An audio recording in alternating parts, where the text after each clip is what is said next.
Olá, pessoal! Mesopotâmia. Essa civilização rende muita história. Espero que você já tenha assistido a parte 1 desse tema. Nessa aula, continuaremos a estudar os acontecimentos e fatos marcantes que contribuíram para que a Mesopotâmia se tornasse uma das grandes civilizações da história. Então, vem comigo!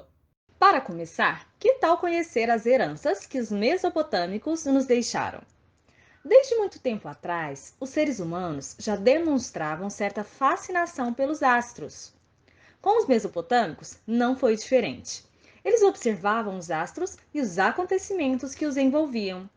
Observavam, por exemplo, as fases da Lua, os eclipses e outros fenômenos.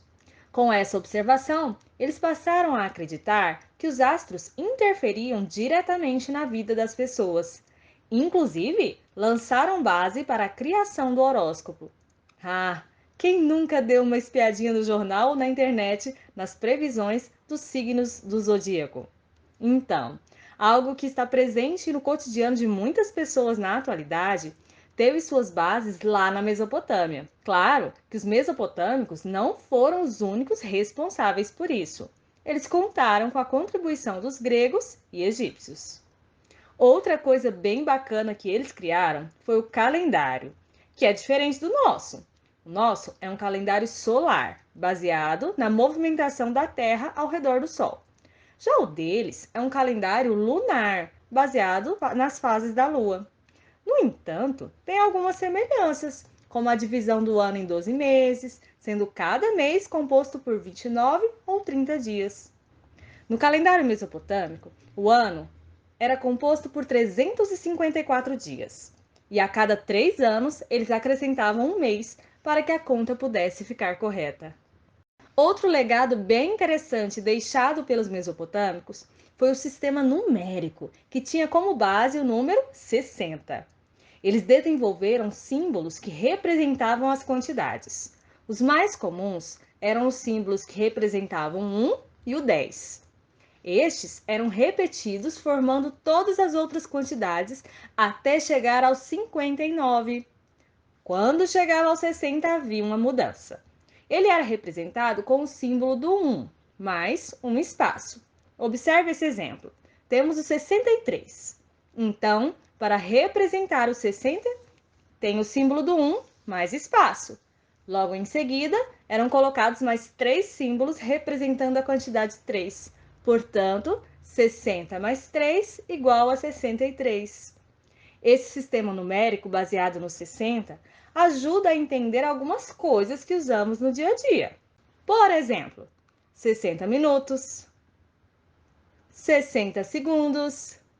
Além disso, o número 12, tão presente no cotidiano, como por exemplo na dúzia e na quantidade de meses do ano, derivou-se dessa base numérica. Veja. Os nossos dedos das mãos são compostos por falanges, que são 12 se não considerarmos o dedo polegar. Conte comigo. 1, 2, 3, 4, 5, 6, 7, 8, 9, 10, 11, 12. Para facilitar nos cálculos, eles pensaram no princípio da multiplicação. Passaram a multiplicar a quantidade de falanges, que eram 12, pela quantidade de dedos, gerando então os seguintes resultados: 12 vezes 1, 12. 12 vezes 2, 24. 12 vezes 3, 36. 12 vezes 4, 48. E 12 vezes 5, 60, que é a base do sistema numérico mesopotâmico. Interessante isso, não é mesmo? Os mesopotâmicos contribuíram muito com a matemática. Na antiguidade, já tinham noções básicas de geometria. Já dividiam um círculo em 360 graus e usavam os ângulos de 90 graus. Além disso, usavam muito as formas geométricas, especialmente nas construções. Por exemplo, o retângulo, que podia ser visto nos blocos usados para erguer as paredes. Como esse material era usado em grande quantidade, os mesopotâmicos usaram a multiplicação para evitar que fosse necessário contar bloco por bloco. Multiplicavam a quantidade de blocos usados na altura da construção e da largura. O resultado da multiplicação da altura versus base era a área total da parede construída.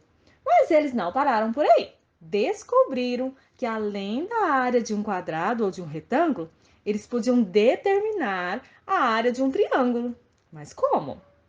Quando o retângulo é dividido ao meio de forma diagonal, formam-se dois triângulos. Então, olha que interessante. Eles pegaram a fórmula da área do retângulo, que era altura versus base, e dividiram por dois, descobrindo então a área do triângulo. Mais um legado deixado pelos mesopotâmicos foram os primeiros veículos. As rodas já existiam desde a pré-história, mas na Mesopotâmia elas foram utilizadas nos veículos. Eles, inclusive, encontraram uma forma de fabricar grandes rodas usando a madeira. Como era muito difícil encontrar troncos grandes o suficiente para fazer uma roda inteiriça, eles a faziam juntando três pedaços. Interessante, não é mesmo?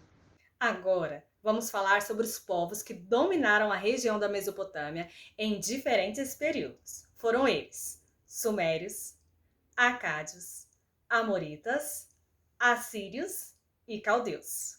Os sumérios chegaram à região sul da Mesopotâmia e lá se estabeleceram, criando importantes cidades como Ur, Uruk, Lagash, Nippur, entre outras. Cada cidade tinha independência política, econômica e religiosa. Por isso, elas eram chamadas de cidades-estado. Os sumérios foram responsáveis pela criação da escrita cuneiforme e construíram os primeiros zigurates. Além disso, construíram muralhas nas cidades para protegê-las. Observem essa imagem, que representa a cidade de Ur. Nela, é possível perceber que as muralhas protegiam apenas a parte nobre da cidade, onde ficavam o palácio e o zigurate. O restante da população tinha suas moradias localizadas na parte externa da muralha. Outro povo que dominou essa região foram os acádios. As cidades sumerianas envolviam-se constantemente em conflitos pelo domínio da região. Os acadianos se aproveitaram disso para conquistarem essa região. Além disso, expandiram o território para regiões mais ao norte, sob o domínio de um importante rei, o Sargão I. Esse rei, além de conquistar e expandir o território, conseguiu unificar politicamente as cidades, governando-as e estabelecendo o Império Acádio. Só que isso não durou muito tempo.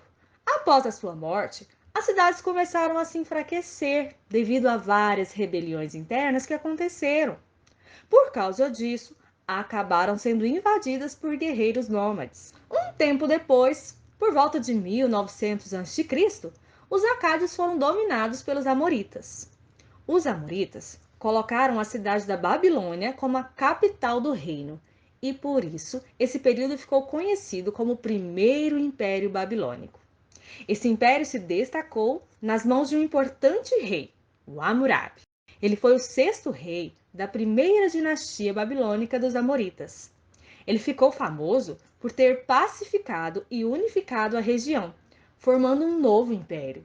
E por ter sido o autor do código de leis escrito mais antigo e famoso da história, o Código de Hammurabi. O Código de Hammurabi foi escrito em uma rocha que ficava exposta para que todos pudessem ver constantemente o que havia sido estabelecido como lei.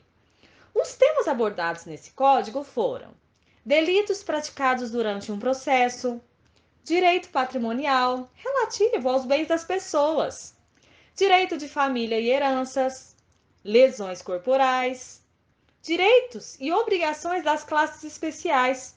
Essas classes poderiam ser, por exemplo, a dos médicos e comerciantes, preços e salários, posses e escravos.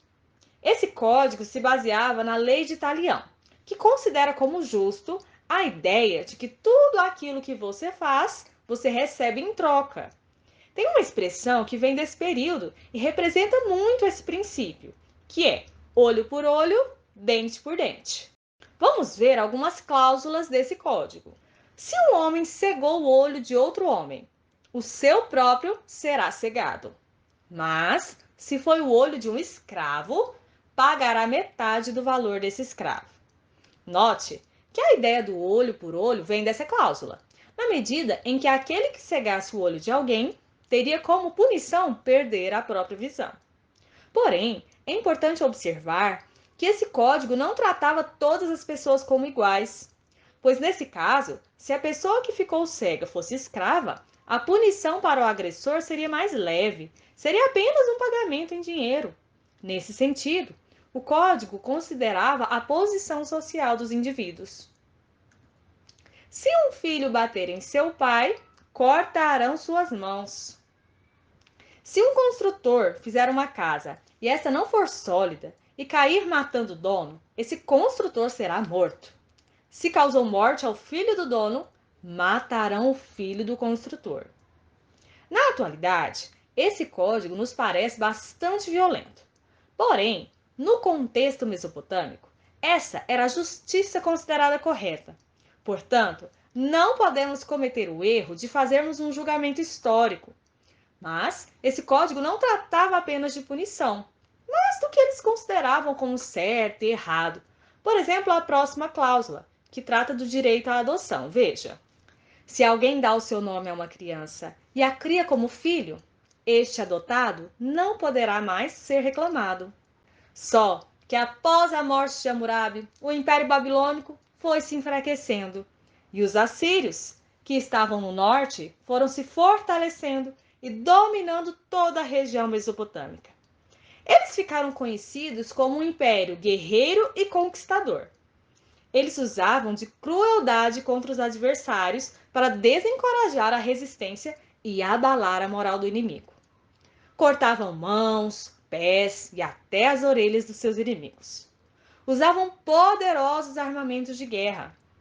Tudo isso fez com que durante um tempo eles ficassem conhecidos pela sua estabilidade e resistência. No entanto, com o passar do tempo, começaram a ocorrer revoltas internas que deixou o império vulnerável. Os medos e os caldeus acabaram se unindo e conseguiram conquistar a cidade de Nínive, que na época era a capital do Império Assírio. Nesse mapa, é possível observar a expansão territorial da Mesopotâmia. A parte laranja mostra o domínio sumério. Com o Império Babilônico, o território aumentou, ocupando a parte que está em verde escuro. Já com os assírios, império guerreiro e conquistador, eles dominaram ainda mais territórios, chegando até o Egito, na África. Após os assírios vieram os caldeus, que ficaram conhecidos como o Segundo Império Babilônico, pois um dos seus principais reis, o Nabucodonosor, seguia as leis e os princípios estabelecidos pelo Código de Hammurabi. Nabucodonosor dominou territórios, inclusive Jerusalém, na Palestina. Ele até levou e aprisionou os hebreus, colocando-os em cativeiro na Babilônia. Além disso, construiu os Jardins Suspensos da Babilônia, considerado uma das 7 maravilhas do mundo antigo. Infelizmente, suas ruínas ainda não foram encontradas. No entanto, muitos são os documentos que relatam a existência desses jardins. Não bastasse isso, esse rei construiu grandes avenidas e jardins. Com o passar do tempo, surgiu um povo diferente, que veio lá do Oriente para dominar toda a região. Foram os persas. Os povos mesopotâmicos perderam o poder. Atualmente, não existe um país chamado Mesopotâmia, mas não podemos nos esquecer dos inúmeros legados que eles nos deixaram e que fazem parte do nosso dia a dia. Espero que tenham gostado de conhecer um pouco sobre essa grande civilização. Até mais! Um beijo!